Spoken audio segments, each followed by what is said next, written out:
indushospital.org.pk,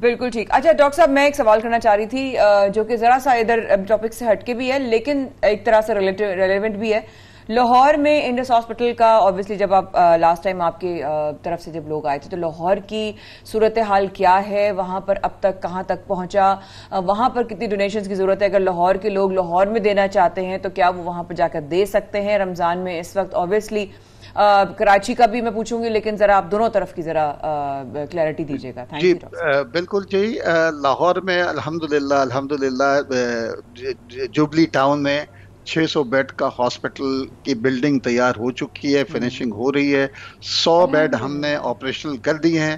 انشاءاللہ اگلے سال جو ہے نا یہ ہم انشاءاللہ اس کو 300 بیڈ پہ لے جائیں گے اور 2025 میں یہ 600 بیڈ مکمل ہو جائیں گے انشاءاللہ. اب مریض آنا شروع ہو گیا. اس سے پہلے ہم نے زکوٰۃ نہیں مانگی تھی لاہور میں کیونکہ بلڈنگ میں زکوٰۃ نہیں لگتی. اب مریض آنا شروع ہو گئے ہیں. 70% سے زیادہ مریض مستحق زکوٰۃ ہوتے ہیں. تو یہی طریقہ کار ہے, ویب سائٹ میں بھی ہے, وہاں جا کے بھی دے سکتے ہیں اور خود جا کر دیکھیں. آپ کو خوشگوار حیرت ہوگی کہ اتنا خوبصورت ہاسپٹل آپ کو لاہور میں نہیں ملے گا. اچھا ڈاکٹر صاحب ساتھ میں یہ بتائے گا روزانہ کی بنیاد پر کتنے پیشنٹس آتے ہیں اور میں اصل میں یہ جاننا چاہ رہا ہوں کہ روزانہ کی بنیاد پر کتنے پیشنٹس کا واک ان پیشنٹس ہوں یا دیگر ہو ان کا علاج کس حد تک بڑھ چکا ہے, کتنے زیادہ پیشنٹس آتے ہیں, ان کے نمبر ہے پیشنٹس کا وہ کتنا ہے اس وقت؟ جی دیکھیں ابھی کراچی کا جو ہاسپٹل ہے اس میں تو تقریباً سمجھیں کہ آپ روزانہ کی بنیاد پر ایمرجنسی اور او پی ڈی ملا کر تقریباً سمجھے کہ 3-3.5 ہزار مریض روز آتے ہیں. ابھی لاہور شروع ہوا ہے, لاہور میں بھی 500 ہو چکے ہیں اور کیونکہ ابھی لوگوں کو اتنا پتہ نہیں ہے لیکن یہ کہ تعداد روز بڑھتی جا رہی ہے اور میرے ساتھی وہاں پر پریشان ہیں کیونکہ ہوتا یہ ہے کہ جب انڈس کراچی ہم شروع کر رہے تھے تو شروع میں لوگ بہت کم ہوتے تھے کیونکہ لوگوں کو یقین نہیں آتا کہ اتنا بڑا ہاسپٹل. لوگوں کو یہ پہلے ہچکچاہٹ ہوتی تھی کہ کہیں پتہ نہیں کتنے پیسے مانگ لیں گے, لیکن جب مریض آنا شروع ہو جاتا ہے وہ پھر آپ ورڈ آف ماؤتھ سے اتنا پھیلتا ہے کہ پھر آپ کو رش سنبھالنا مشکل ہو جاتا ہے. لیکن ڈاکٹر صاحب اتنے بڑی تعداد میں جب پیشنٹس آتے ہیں تو ان کو فیسیلیٹیٹ کرنے کے لیے تمام وسائل موجود ہیں انڈس اسپتال میں؟ جی بالکل تمام موجود ہے, لیکن یہ ہے کہ فرسٹ کم فرسٹ سرو ہوتے ہیں کیونکہ بیڈ کی لمیٹیشن ہوتی ہے. وہ کہتے ہیں نا کہ ایک انار 100 بیمار, یہاں ایک انار 1 کروڑ بیمار ہے. مطلب اتنی آبادی ہے, صرف کراچی کی نہیں ہے, اپنے علاقے کی نہیں ہے, پورے ملک سے آتے ہیں جو ہے نا, انٹیریئر سندھ سے, بلوچستان سے, پنجاب سے. یہ کہ جو ہمارا چائلڈ ہوڈ کینسر ہے وہاں پر بچوں کو کینسر کے وارڈ میں افغانستان سے بھی آتے ہیں, یو اے ای سے بھی جو ایکسپیکٹ پاکستانی ہوتی ہیں جن کی انشورنس نہیں ہے, سعودی عرب سے بھی آتے ہیں. تو جو غریب ہیں تو جس کو پتہ لگتا ہے وہ پہنچ جاتا ہے یہاں پر. اور جیسے میں بتا رہا تھا کراچی کا ہاسپٹل جو ہے ابھی 300 بیڈ کا, ہم اس کو جو ہے نا 1350 پہ ایکسپینڈ کر رہے ہیں انشاءاللہ. بالکل ڈاکٹر صاحب, اس کار خیر میں خدا جو ہے وہ آپ کی مدد بھی فرمائے, ساتھ میں اس کا اجر بھی یقینی طور پر آپ کو ضرور ملے گا. تھینک یو ویری مچ, آپ نے صبح سویرے پاکستان میں جوائن کیا اور میرے خیال میں تمام لوگوں کے لیے بڑی اچھی خبریں ہیں. ایگزیکٹلی, اپنے عطیات اور اپنے صدقات جو ہیں آپ پلیز, زکوٰۃ اپنی جو بھی ہے آپ پلیز انڈس ہاسپٹل کو دیجئے. نمبر 11111880 گھر پر آ کر بھی لے جاتے ہیں. پلیز دل کھول کر اس کار خیر میں آگے بڑھ کر حصہ لیجئے. اس وقفے کے بعد رہیے گا ہمارے ساتھ. سب سے پاکستان میں شاہ زیور مایا کر رہے ہیں آپ کا انتظار.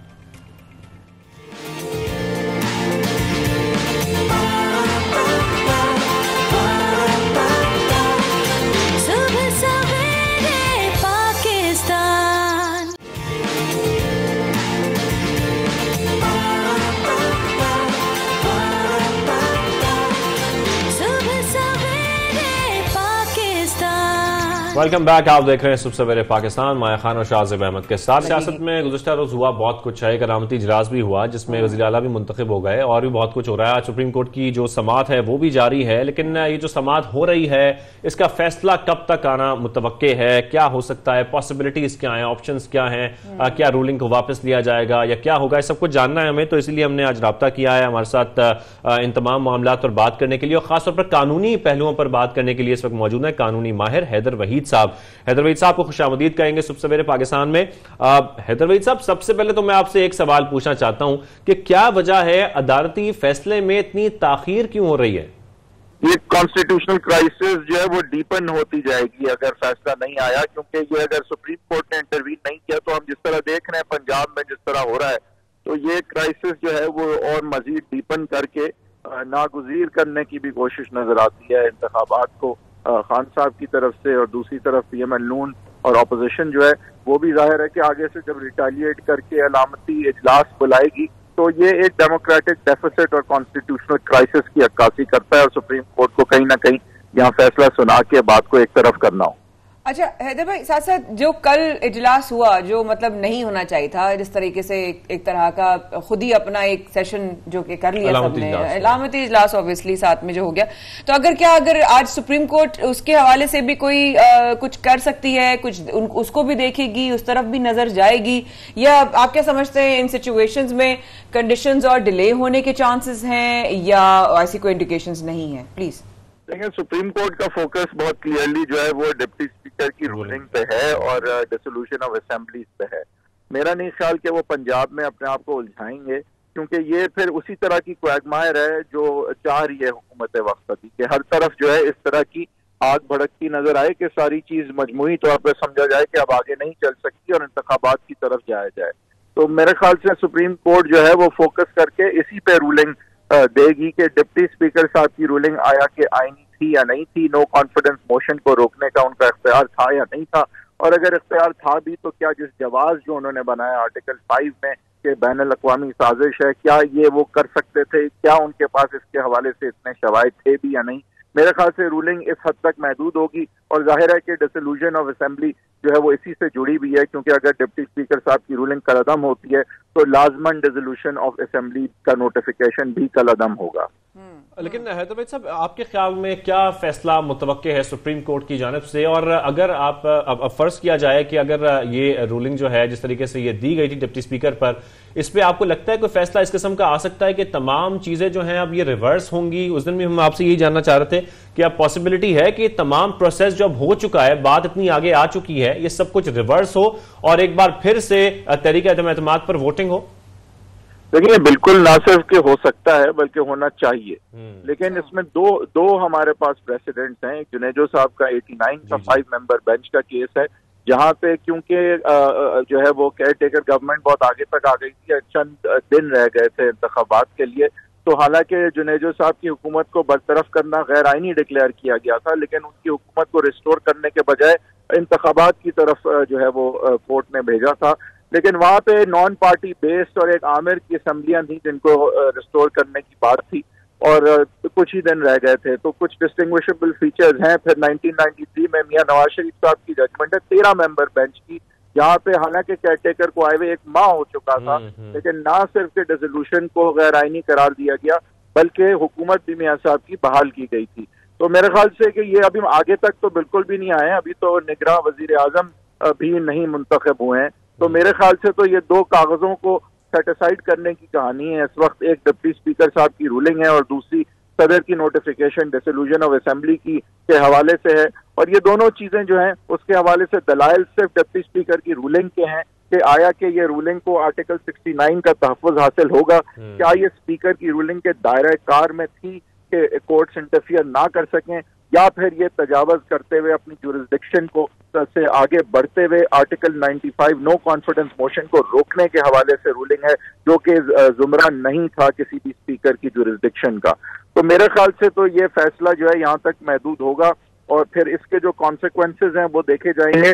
یہ بھی ممکن ہے، ظاہر ہے کہ یہ کیونکہ جنیجو صاحب کا ایک کیس بھی ہے، یہ ممکن ہے کہ وہ کالعدم قرار دیں رولنگ کو، لیکن آگے جو ہے وہ نو کانفیڈنس پہ پھر سے ووٹ کی جگہ اور کوئی بھی بین الاقوامی سازش پہ میرٹس پہ آبزرویشن دیے بغیر جو ہے کوئی آگے ریمیڈی بتائی جائے۔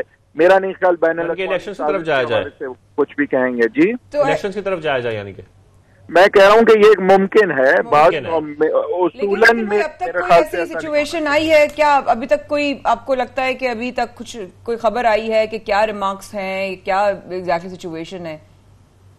ابھی آج کی سماعت کے حوالے سے تو ابھی معاملات شروع ہوئے ہیں، تو اب ظاہر ہے کہ دلائل ایڈوکیٹ جنرل صاحب نے، اٹارنی جنرل صاحب نے دینے ہیں آج، اور ساتھ ساتھ جو ہے میرے خیال سے نعیم بخاری صاحب جو ہیں جو اسپیکر صاحب کو ریپرزینٹ کر رہے ہیں، ان کی طرف سے دلائل آنے، دونوں بہت اہم دلائل ہیں، تو اس کے بعد ہی فیصلہ ہوگا. لیکن جو اس وقت بینچ کی سوچ نظر آتی ہے تو ایک بارے میں تو وہ کلیئر ہے کہ ان کا زمرہ صرف یہی ہے کہ ڈپٹی اسپیکر کی رولنگ کو آرٹیکل 69 کا تحفظ حاصل تھا، کیا سپریم کورٹ اس میں انٹرفیئر کر سکتی ہے، اور اگر انٹرفیئر کر سکی ہے تو اس کو کیا کالعدم اس لیے بھی ڈکلیئر کرنا چاہیے کہ آرٹیکل 5 میں جو اینٹی اسٹیٹ انٹرنیشنل کنسپریسی کی بنیاد پہ غدار قرار دیتے ہوئے نو کانفیڈنس موشن کو ڈسمس کیا گیا ہے، کیا ایسے کچھ شواہد تھے بھی کہ ڈپٹی اسپیکر ایسی رولنگ دے سکے.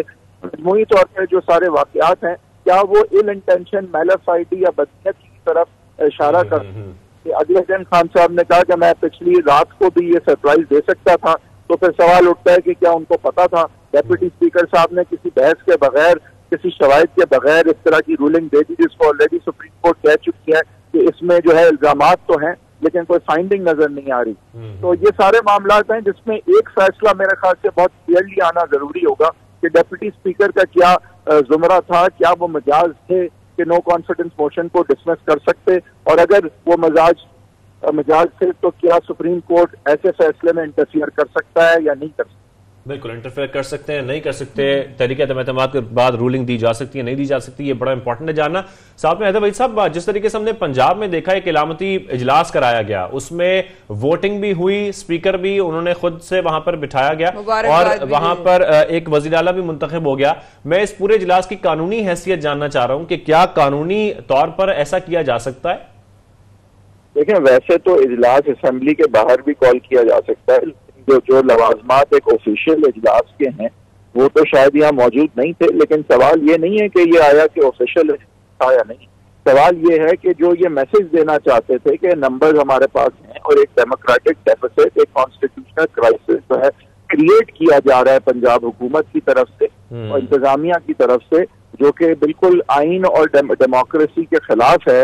نمبرز ہمارے پاس ہیں اور یہ دیکھیے اجلاس اگر قانونی طور پہ ہوتا تو ہم آرام سے جیت جاتے، لہٰذا ہم یہی سمجھیں کہ یہ جو اسمبلیوں کو بند کیا گیا یہ بدنیتی پر مبنی ہے کیونکہ ان کو پتا ہے کہ وہ ہارنے جا رہے ہیں. تو یہ میسج پولیٹیکلی بہت کلیئرلی کمیونیکیٹ ہو گیا ہے. میرا نہیں خیال کہ یہ کوئی واقعی میں سنجیدگی سے یہ سوچ تھی کہ اس کو قانونی اجلاس سمجھا جائے گا اور حمزہ شاہ صاحب واقعی آج ایک آئینی وزیر اعلیٰ منتخب ہو چکے ہیں. میرے خیال سے یہ ایک پولیٹیکل میسج تھا جو کہ لاؤڈ اینڈ کلیئر تھا کہ بھائی نمبر جو ہیں وہ حمزہ صاحب کے ساتھ. لیکن حیدر وحید صاحب، پنجاب کے معاملے پر ہونے کیا جا رہا ہے؟ کیونکہ سپریم کورٹ کے ہم یہ ریمارکس دیکھ رہے ہیں، جسٹس عمر عطا بندیال نے بھی یہ کہا ہے کہ پنجاب میں مداخلت نہیں کر سکتے ہم لوگ، اور کیا یہ معاملہ پھر اس کے بعد لاہور ہائی کورٹ بھیجا جائے گا؟ کیا کیا جائے گا آپ کے خیال میں؟ جی، لاہور ہائی کورٹ بل میں میرے خیال سے یہ اینڈ اپ کرے گا، لیکن اس میں انٹرسٹنگ بات یہ کہ خان صاحب بدقسمتی سے نظر اب یہ آ رہا ہے کہ کسی بھی آئینی کرائسس کو ڈیپن کرنے کے لیے کسی بھی حد تک جا سکتے ہیں. میں تو سمجھ رہا ہوں کہ کچھ بھی ہو جائے، ابھی تک جو مجھے نظر آ رہا ہے اور جو ان کا رویہ ہے، تو کسی بھی صورت میرے خیال سے وہ حمزہ شہباز کو الیکٹ نہیں ہونے دیں گے، نو کانفیڈنس پہ ووٹ نہیں ہونے دیں گے. اور اگر فار بالفرض جو ہے وہ کورٹ آرڈر بھی کر دیتی ہے اور ان کو جو ہے وہ لوازمات سے گزرنا بھی پڑتا ہے تو کہیں اور کوئی نہ کوئی جو ہے اسپیکر جو ہے وہ ریجیکٹ کر دے گا وہ ووٹ یا کیا. مجھے مطلب اس وقت جو تاثر میں ظاہر ہے کہ یہ دلوں کا حال میں جانتا نہیں ہوں، نہ خان صاحب نے یہ بات پہ ڈکلیئر کی ہے، لیکن نظر آتا ہے کہ خان صاحب حد تک جائیں گے کہ یہ جو ہے نا الیکشن تک بات جائے. Right, thank you so much for your time. اور ہم بالکل بریک لیتے ہیں، بریک کے واپس آئیں گے. بہت سارے اور معاملات ہیں پروگرام میں ڈسکس کرنے، تو تھوڑا سا انتظار کیجیے.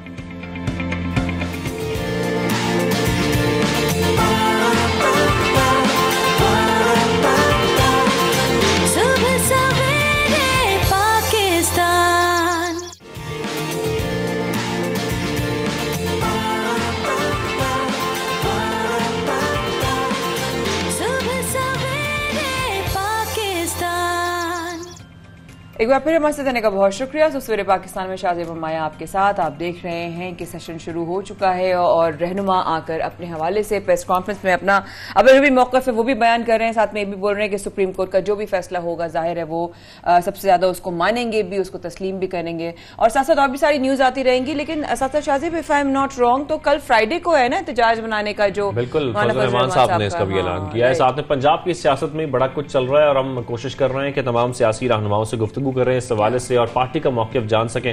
ہمیں اس وقت جوائن کیا پی ٹی آئی رہنما ہیں حلیم عادل شیخ صاحب, وہ ہمیں جوائن کر چکے ہیں سب سے پہلے پاکستان میں. حلیم صاحب آپ کو خوش آمدید کہیں گے. حلیم صاحب, فضل الرحمان صاحب نے جمعے کو یوم احتجاج منانے کا اعلان کیا ہے, کیا ہوگا اس سے؟ مولانا صاحب کو حق ہے, بالکل جمعے کو منائیں, جمعے کو نماز ہوتی ہے, اس کے بعد بالکل منائیں, کس نے روکا ہے ان کو؟ مدرسے کے لوگ ہیں, وہی ان کے ووٹر ہیں, وہی ان کے سپورٹر ہیں, وہی ان کے ورکر ہیں, وہی ان کی انصار الاسلام ہے, وہی پوری جے یو آئی ہے اور وہی پورا ان کی ایک اسٹرینتھ ہے. تو میں کہنا چاہوں ایسا خوف کیا ہے مولانا فضل الرحمان صاحب کو؟ اور مولانا فضل الرحمان صاحب نے جو لینگویج استعمال کی ہے ہمارے اداروں کے خلاف, لگتا ہے کہ انہیں کچھ اندازہ ہو گیا کہ اب تو چور پکڑا گیا, جو انہوں نے سازش بنی تھی اب تو چور پکڑا گیا. اور میں کہنا چاہتا ہوں کہ مولانا صاحب جب جمعے کو باہر نکلیں تو ذرا پہلے خطبوں میں اپنے علماء کرام سے کہہ دیں جو ان کے اپنے ہیں, کہ ان کو اپنے طلباء کو بتا دیں جو باہر نکلیں گے کہ مولانا صاحب کس سازش کا حصہ تھے. اچھا حلیم صاحب, اپوزیشن نے تو نگراں وزیر اعظم کی جو اپوائنٹ ہے ان کو بھی اس پہ انہوں نے غیر آئینی قرار دے دیا ہے, ساتھ میں جو ہے شہباز شریف کے بیان جو ہے اس پر آپ کیا کہیں گے, ساتھ بتائیے پلیز. اپوزیشن کو تو صرف یہ تھا کہ ان کی جو شیروانیاں سلوائی ہوئی تھیں, شیروانیاں, ساڑیاں, فراکیں, ویسٹ کوٹس, وہ ضائع ہونے لگ رہی ہیں. تو ہر وہ کام, ہر وہ فیصلہ جو کہ انہیں لگتا ہے کہ شاید یہ ان کو شیروانی سے دور کرنے کے لیے کیا جا رہا ہے, اس کے خلاف ہوتے ہیں. جب اسمبلیاں ٹوٹ چکی ہیں تو نگران حکومت تو بننی ہے, نگران حکومت بننی ہے تو نگران وزیر اعظم بھی بننا ہے, اور اس میں مجبوراً اس وقت آئین میں ان کا رول ہے کہ اپوزیشن لیڈر سے پوچھنا ہے, اس لیے اپوزیشن لیڈر سے پوچھا گیا ہے. میں کہنا چاہتا ہوں کہ انہیں اپنا نامینیٹ کرنا چاہیے, اپنا نامینی دینا چاہیے. اور اب تو اسپیکر صاحب نے نام بھی مانگ لیے ہیں پارلیمانی کمیٹی کے لیے, تو فوری طور پہ انہیں اپنے 4 نام دینے چاہیے گورنمنٹ کو, اس کو اسپیکر صاحب کو, تاکہ پارلیمانی کمیٹی میں ان ناموں پہ ڈسکشن ہو جائے. اچھا حلیم صاحب, ہم وفاق کے بعد اب پنجاب میں بھی ایک سیاسی بحران دیکھ رہے ہیں, کچھ ہمیں اچھی صورتحال نظر نہیں آ رہی ہے, لیکن کیا وجہ ہے کہ پی ٹی آئی کو اپنے ہی ڈیپٹی اسپیکر کے خلاف تحریک عدم اعتماد پیش کرنا پڑی؟ اس کی کیا وجوہات ہیں؟ روپوں میں خرید و فروخت ہو رہی ہو, پھر بھی کچھ انسان سوچ سکتا ہے جب ڈالر میدان میں آ چکے ہوں اور لوگ زمین بیچنے کو تیار ہوں, ڈالر کے ذریعے زمین خریدے جانے کو تیار ہوں. ان کے کزن تو پہلے ہی ایم این اے صاحب جو تھے وہ کیا کہنا چاہتا ہوں ڈالرز کو پیارے ہو چکے تھے, یہ رہ گئے تھے. ان کو چمک ایسی ہوتی ہے تو, لیکن ٹھیک ہے, آئینی معاملہ ہے, اور میں سمجھتا ہوں کہ اب تو ان کے خلاف عدم اعتماد بھی آ چکی ہے. تو وہ تو ویسے ہی کل ایک ناجائز انہوں نے غیر قانونی اجلاس لگایا تھا, ڈھونگ رچایا تھا. میں سمجھتا ہوں کہ چونکہ یہ سب کچھ جو ہو رہا ہے, یہ پہلے ڈالر سے حملہ کے بیرونی حملہ ہوا قومی اسمبلی پہ, اب وہی بیرونی حملہ صوبائی اسمبلی پہ ہو رہا ہے. یہ ملک کے خلاف ایک سازش ہے, تو میں سمجھتا ہوں کہ اس میں جو کھڑا رہے گا وہی بہتر ہوگا. اچھا حلیم صاحب, یہ تمام جتنی بھی اس وقت بات چیت ہو رہی ہے, اس سے ایک چیز ایک عام انسان ضرور نوٹ کر رہا ہے, اور میری بھی آبزرویشن ہے کہ ہر سیاسی جماعت ہو, سیاسی رہنما ہو, اس کا سیاسی بحران کی طرف تو فوکس ہے, نظر آ رہا ہے. رمضان جیسا مہینہ ہے, عام عوام کے مسائل کی طرف کسی کی نظر نہیں جا رہی, کوئی بات نہیں کر رہا. مہنگائی قابو سے باہر ہو چکی ہے, اسے کنٹرول کرنا ایک تو ضروری ہے, لیکن کس کی ذمہ داری؟ دیکھیے, ایک تو سب سے پہلے کہ مہنگائی پروونشل سبجیکٹ ہے, اور بالکل یہ ٹھیک ہے کہ اتنا بڑا بحران آ گیا ہے. معاشی بحران بھی اس کے ساتھ ساتھ ہی آئے گا, چونکہ جو ہماری چل رہی تھیں پلاننگ تھی, جو پالیسیز چل رہی تھیں, معاشی پالیسیز گورنمنٹ کی بہتر جا رہی تھیں, چیزیں کنٹرول ہو رہی تھیں. اب ایک تو بالکل وہاں چیزیں کنٹرول میں نہیں ہے, اس وقت افراتفری کا سا معاملہ ہے, آئینی بحران ہے. لیکن پروونشل گورنمنٹس کا معاملہ ہے, تو سندھ میں تو کنٹرول کرنا نہیں ہے, کے پی میں کنٹرول کرنا چاہیے, بلوچستان میں کرنا چاہیے. پنجاب میں کوئی حکومت ہی نہیں ہے آج کل, پنجاب میں تو عدم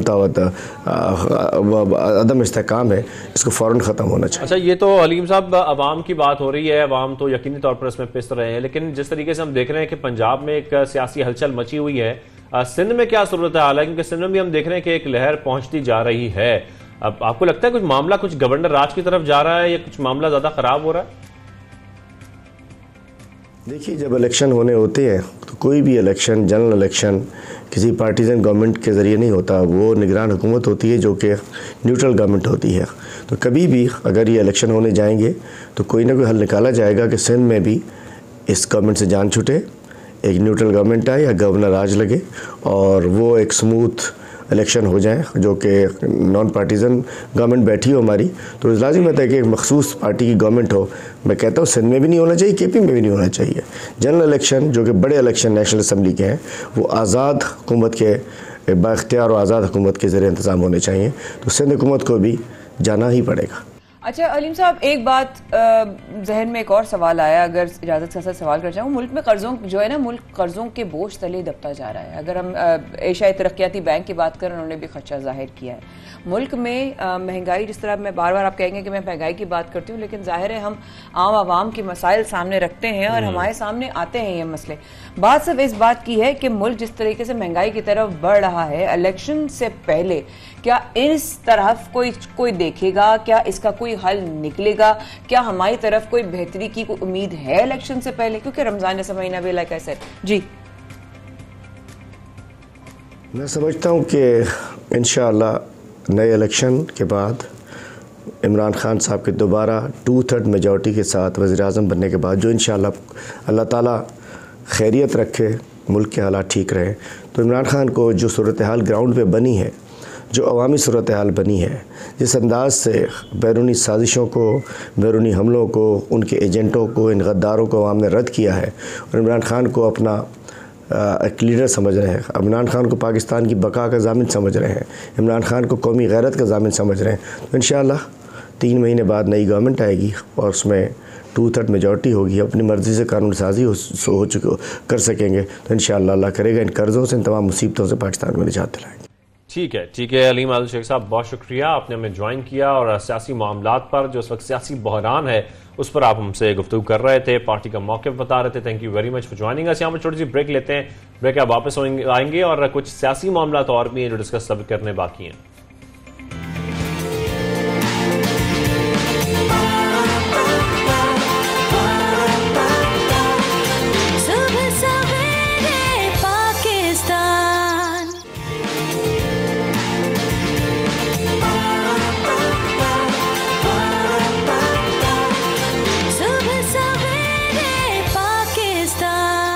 ویلکم بیک، آپ دیکھ رہے ہیں صبح سویرے پاکستان. مایا خان اور شاہ زیب احمد کے ساتھ. ہر پروگرام میں ہم کوشش کرتے ہیں کہ آپ کو تمام معاملات اس وقت جو اس خطے میں چل رہے ہیں وہ دکھائیں. پاکستان کے سیاسی معاملات تو آپ نے جانے، لیکن ساتھ میں ہمارے پڑوسی ملک میں جو انتہا پسندی ہے وہ عروج پر پہنچتی جا رہی ہے، بڑھتی جا رہی ہے، خاص طور پر مسلمانوں کے خلاف. جس طریقے سے ہم دیکھ رہے ہیں کہ اب ہر مذہب کو نشانہ بنایا جا رہا ہے وہاں پر انتہا پسندوں کی جانب سے، اور ہر مذہب کی بے حرمتی کی جا رہی ہے. اسی طرح کی ایک اور مثال اب ہمیں مل رہی ہے، ایک اور خبر ہمیں مل رہی ہے، جیسے کہ بھارتی ریاست راجستھان میں 4 اپریل کو ہندو بلوائیوں نے، ان کی بڑی تعداد تھی جنہوں نے ضلع کرولی میں مسلمانوں کی املاک کو نقصان پہنچایا، گاڑیوں کی توڑ پھوڑ کی، گھروں کو نظر آتش کیا. ساتھ میں جو ہندو انتہا پسند ہیں ان کی جانب سے اسی ضلع میں کچھ جو حملے کی ویڈیوز ہیں وہ بھی سوشل میڈیا پر وائرل ہو رہی ہیں، اور ساتھ میں بتایا جا رہا ہے کہ جو ہندو فلیگ ہے وہ مختلف جو مساجد ہیں ان کی چھتوں پر لگائے جا رہے ہیں. مایا، کل ہم نے اس حوالے سے بات کی کہ پرسوں کی بات ہے کہ جو حلال گوشت ہے اس کے بکنے پر جو ہے وہ رکاوٹیں شروع ہو گئی ہیں، اور اب اس طرح کا ایکسٹریمزم نظر آ رہا ہے کہ ایک ویڈیو منسٹر شاہ زیب بتا رہے ہیں ہندو انتہا پسندوں کو مسجد کی جو ہے وہ حرمتی کرتے ہوئے ان کو دیکھا گیا. ساتھ میں ایک انتہا پسند ہندو جو ہے وہ مسجد کی چھت پر چڑھا ہوا اور اس نے ہاتھ میں جو ہے وہ جناب اس طرح کر کے وہ اس نے جھنڈا لہرایا. اچھا، ثابت کیا کریں گے؟ اس طرح کر کے کیا ثابت کر لیں گے؟ مطلب کس طریقے سے وہ دبا لیں گے؟ وہ سمجھتے ہیں کہ مسلمانوں کی طاقت، وہ مسلمان ڈر جائیں گے. وہ کیا سمجھ رہے ہیں مسلمانوں کی طاقت جو ہے کمزور پڑ جائے گی؟ اس طرح کی کرنے سے کیا ان کو ہوگا؟ لیکن ہمارے ساتھ ریلیجس اسکالر موجود ہیں. بالکل، مذہبی اسکالر اس وقت علامہ طاہر اشرفی صاحب میں جوائن کر چکے ہیں. علامہ صاحب کو خوش آمدید کہیں گے صبح سویرے پاکستان میں. علامہ صاحب، یہ کیا ہو رہا ہے پڑوسی ملک میں، بھارت میں؟ جس طریقے سے ہم دیکھ رہے ہیں اب تو مذاہب کے خلاف ہم دیکھ رہے تھے ہندو انتہا پسند جو ہیں وہ کوشش کرتے ہیں ان کو نقصان پہنچانے کی، املاک کو نقصان پہنچانے کی، لیکن ساتھ میں اب مساجد پر بھی حملے ہو رہے ہیں. اس کی کیا وجہ ہے؟ بسم اللہ الرحمن الرحیم، نحمدہ ونصلی ونسلم علی رسولہ الکریم. گزارش یہ ہے کہ جب سے یہ مودی کی حکومت آئی ہے تو ہندوستان کی جو صورتحال ہے وہ جو نازی ہٹلر تھا اس سے بھی بدتر صورتحال ہو گئی ہے، اور مسلسل جو ہے وہاں پر صرف مسلمانوں کے خلاف ہی نہیں بلکہ جتنی بھی اقلیتیں ہیں ان کے ساتھ جو سلوک ہو رہا ہے وہاں پر وہ بہت ہی افسوسناک اور ناقابل قبول ہے۔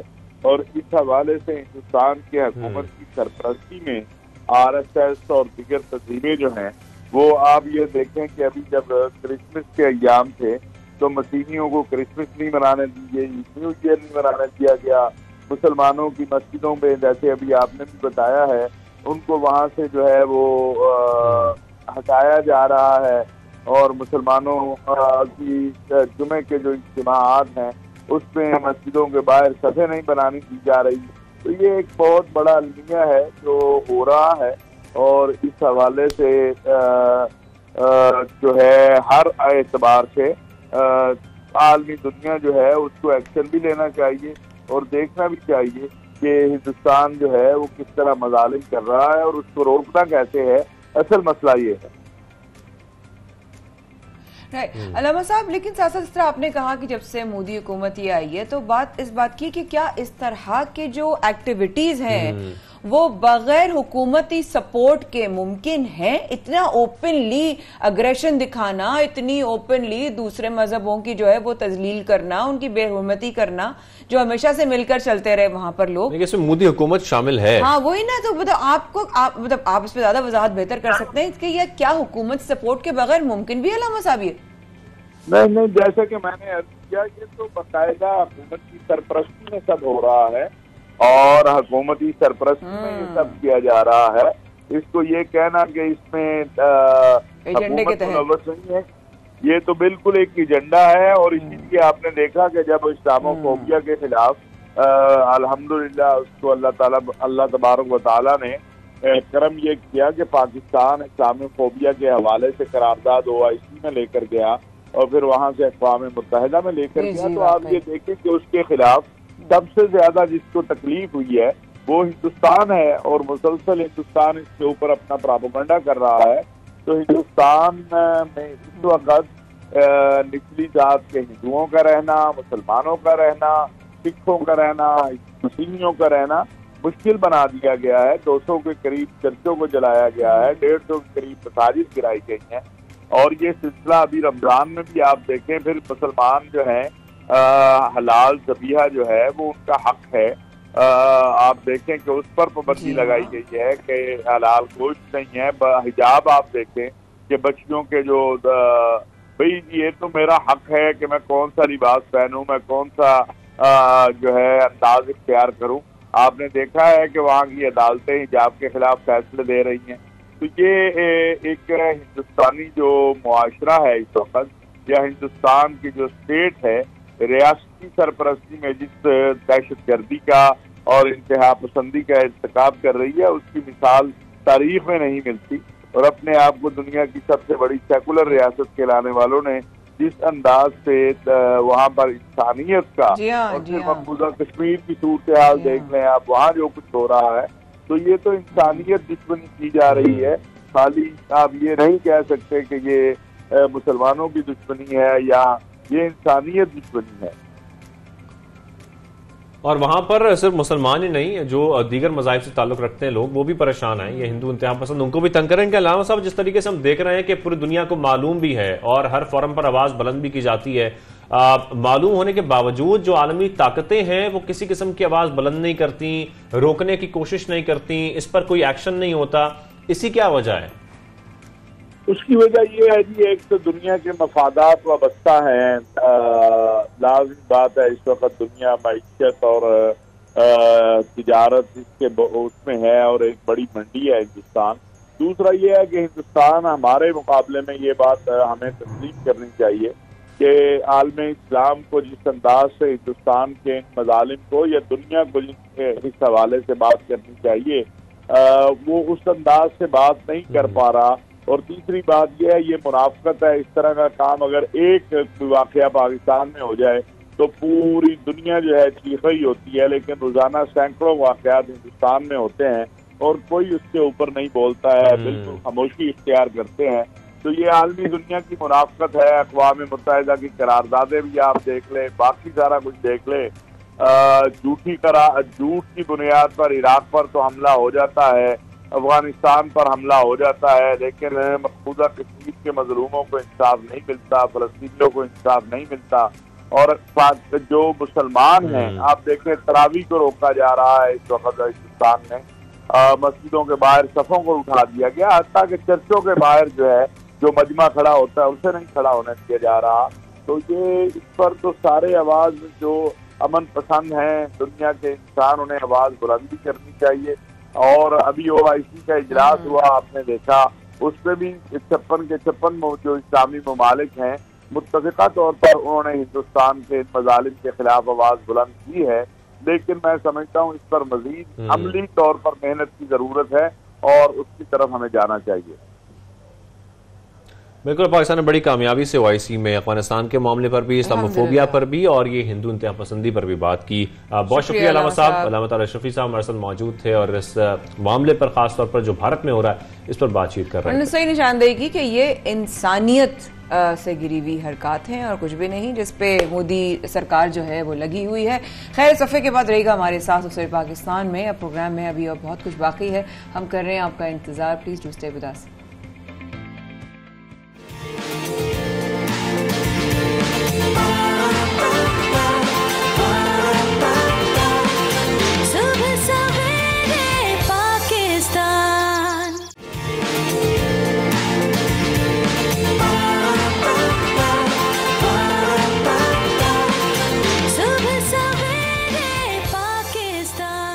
اور اب ہم اپنے اگلے سیگمنٹ کی طرف چلتے ہیں. ہم روز آپ کی ایک بہت ہی مختلف آواز سے آپ کی ملاقات کراتے ہیں، یا تو وہ حمد خوانی میں ہوتے ہیں یا ثنا خوانی میں، اور اپنا جو ہے وہ نام بنانے کی کوشش کر رہے ہوتے ہیں. اور آج آپ کی جن سے ملاقات کروائیں گے ان کا نام امیمہ شہزاد ہے. ان کے بارے میں رمضان کے ساتھ ساتھ جس طرح اوبیسلی مصروفیات ثنا خواہوں کی بڑھ جاتی ہے، لیکن ساتھ میں اس وقت ہمارے پروگرام کے لیے جو ہے وہ وقت نکال کر سب آتے ہیں صبح میں، روزے کے ٹائم میں. ہم ان کی بے حد شکر گزار ہیں. آپ کی ملاقات کرواتے ہیں امیمہ شہزاد سے. السلام علیکم امیمہ.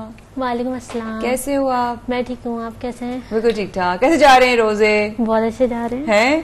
ابھی تو پتہ چلا ہے گرمی بڑھ رہی ہے، کیسے کرو گے پھر؟ تو اب تو رمضان میں تو کافی مصروفیات ہو جاتی ہیں. بس ہر رمضان جانا ہوتا ہے، اس رمضان بھی جانا ہے ہر جگہ.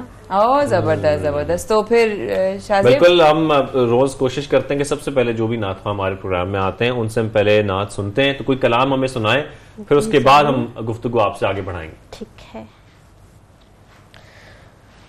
میری جانب بھی ہو ایک نگاہ کرم، اے شفیع الورا خاتم الانبیاء، آپ نور ازل، آپ شمع حرم، آپ شمس دوحا خاتم الانبیاء، آپ شمس دوحا خاتم الانبیاء. اے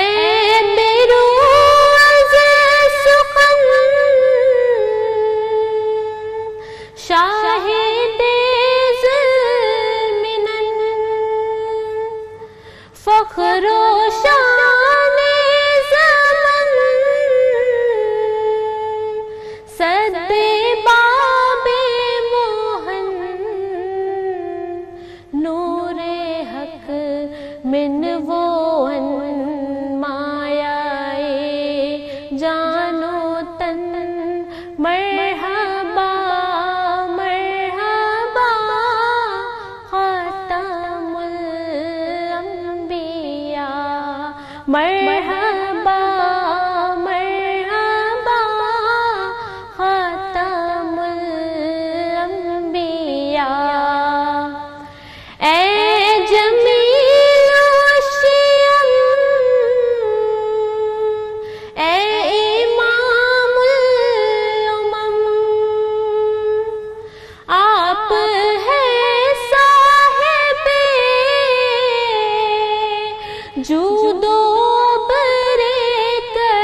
محترم قبلائے محترم اے رسول خدا خاتم الانبیاء اے رسول خدا خاتم الانبیاء میری جانب بھی ہو ایک نگاہ کرم اے رسول خدا خاتم الانبیاء. پتہ ہے سب سے پہلے کس نے پڑھی تھی یہ؟ ام حبیبہ. ہاں ام حبیبہ جی نے پڑھی تھی. اور لیجنڈ ہماری ملک کا بہت بہت ہی بڑا نام سب تو پاکستان سے باہر قیام ہے ان کا. اور وہ آتی رہی, ان سے ملاقات ہوئی جب میں ایئر وائی کی ٹرانسمیشن کر رہی تھی تو اس وقت زمانے میں وہ آتی تھی پاکستان. اینڈ شی وڈ, ان کی ساری پرانی جو اتنی بھی پڑھی ہوئی نعتیں تھی نا تو وہ ہم ان سے وہی سنتے رہتے تھے کہ آج ہمیں یہ سنا دیں, آج ہمیں یہ سنا دیں. تو آپ کی یاد سنتے ہوئے ان کی یاد سی آ گئی. آپ کس کی پرسنل خود فین ہیں یہ بتائیے؟ میں فین ہی ام حبیبہ کی ہوں, اس لیے ان کی نعتیں زیادہ سنتی ہوں اور پڑھتی بھی ہوں. اچھا, تو ان کی سب سے زیادہ فین ہے. اس کے علاوہ کس کس کی نعتوں کا انداز اور آواز آپ کو بہت پسند ہے؟ اور بہت سی نعت خواں ہیں, ان کا انداز پسند ہے, پر میں پڑھتی زیادہ ام حبیبہ کو ہوں تو بہت کم. کس سے تربیت حاصل کر رہی ہیں یا کی ہے, یا کس کو دیکھ کے آپ کو شوق پیدا ہوا, یا کس سے تربیت حاصل کر رہی ہیں؟ میرے مطلب جیسے خاندان میں جو سب نعتیں پڑھتے ہیں تو مجھے شوق ہوا تھا اسی سے. اور میں جب پریپ میں تھی تب سے جو کمپٹیشنز ہوتے ہیں اس میں حصہ لیتی تھی اسکول میں, تو اسی سے شوق پیدا ہوا تھا. ارے واہ. تو آج کل آپ کیا پڑھ بھی رہی ہیں؟ آج کل کیا کر رہی ہیں آپ؟ پڑھ بھی رہی ہوں, کمپٹیشنز میں بھی حصہ لیا ہوا ہے. اچھا, کیا پڑھ رہی ہیں؟ میں میٹرک میں ہوں. اچھا میٹرک میں ہیں. بھائی چھوٹی سی ہے اور اتنی زیادہ اچھی آواز ہے, تو آگے کیا کرنے کا ارادہ ہے, کیا بننے کا؟ آگے ہے نا مجھے پائلٹ بننا ہے. پائلٹ بننا ہے. یہ شاہزیب بھائی کا بھی پلان تھا, ان کو بڑا شوق ہے جہاز کے بارے میں. اتنی انفارمیشن ہوتی ہے, میں تو شاہزیب بھائی سے سیکھ رہی ہوتی ہوں. لیکن آپ نے پائلٹ بننا ہے, تو کمرشل پائلٹ بننا ہے یا فورسز میں جانا ہے؟ فورسز میں جانا ہے. اچھا, یعنی کہ ہم جب وہ 23 مارچ کی پریڈ ہوگی, ہم ان کو بھی مارچ کرتے ہوئے امیمہ کو بھی دیکھیں گے کبھی. ہے امیمہ ایک اور صبح کا ٹائم ہے, رمضان کے دن ہے, اور ظاہر ہے آسمان سے رحمتیں اور برکتیں جو ہیں وہ نازل ہو رہی ہیں. تو کیا خیال ہے ایک اور کلام سن لیا جائے؟ ضرور. جزاک اللہ. کھلا ہے سبھی کے لیے باب رحمت, وہاں کوئی رتبے میں دینا نالی, مرادوں سے دامن نہیں کوئی خالی, قطار لگائے کھڑے ہیں سوالی. میں پہلے جب مدینے گیا تھا تو تھی دل کی حالت تڑپ جانے والی. میں پہلے جب مدینے گیا تھا تو تھی دل کی حالت تڑپ جانے والی. وہ دربار سچ مجھ میرے سامنے تھا, ابھی تک تصور تھا جس کا خیالی. میں ایک ہاتھ سے دل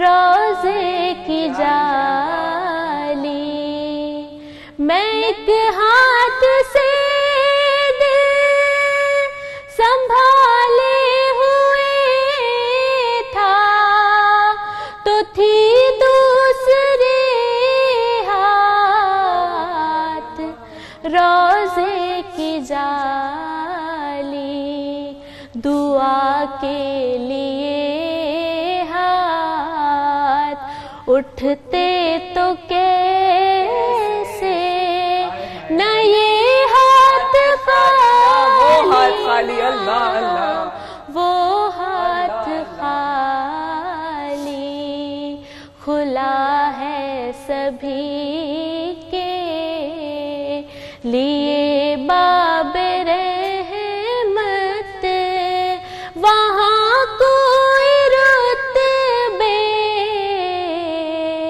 میں ادنا نالی۔ سبحان اللہ۔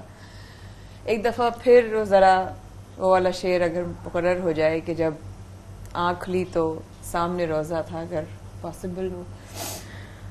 کھلا ہے سبھی کے لیے باب رحمت، وہاں کوئی رتبے میں ادنا نالی، مرادوں سے دامن نہیں کوئی خالی، قطارے لگائے کھڑے ہیں سوالی، میں پہلے جب مدینے گیا تھا تو تھی دل کی حالت تڑپ جانے والی، وہ دربار سچ مچ میرے سامنے تھا، ابھی تک تصور تھا جس کا خیالی۔ پروگرام کیونکہ اختتام کی طرف جا رہا ہے، لیکن امیمہ اتنی خوبصورت آواز میں اتنی خوبصورت نعت ہمیں سنا رہی ہیں، تو ہم پروگرام کا اختتام کرتے ہیں اور آپ سے اجازت چاہتے ہیں، لیکن میں چاہوں گا امیمہ کہ آخر میں جاتے جاتے بھی ہم آپ کی آواز سے ہی رخصت ہوں اور آپ کی آواز سنتے ہوئے ہی پروگرام ہمارا اختتام ہو۔ کب تلک منتظر ہم رہیں یا نبی، اپنا جلوہ جیے کب تلک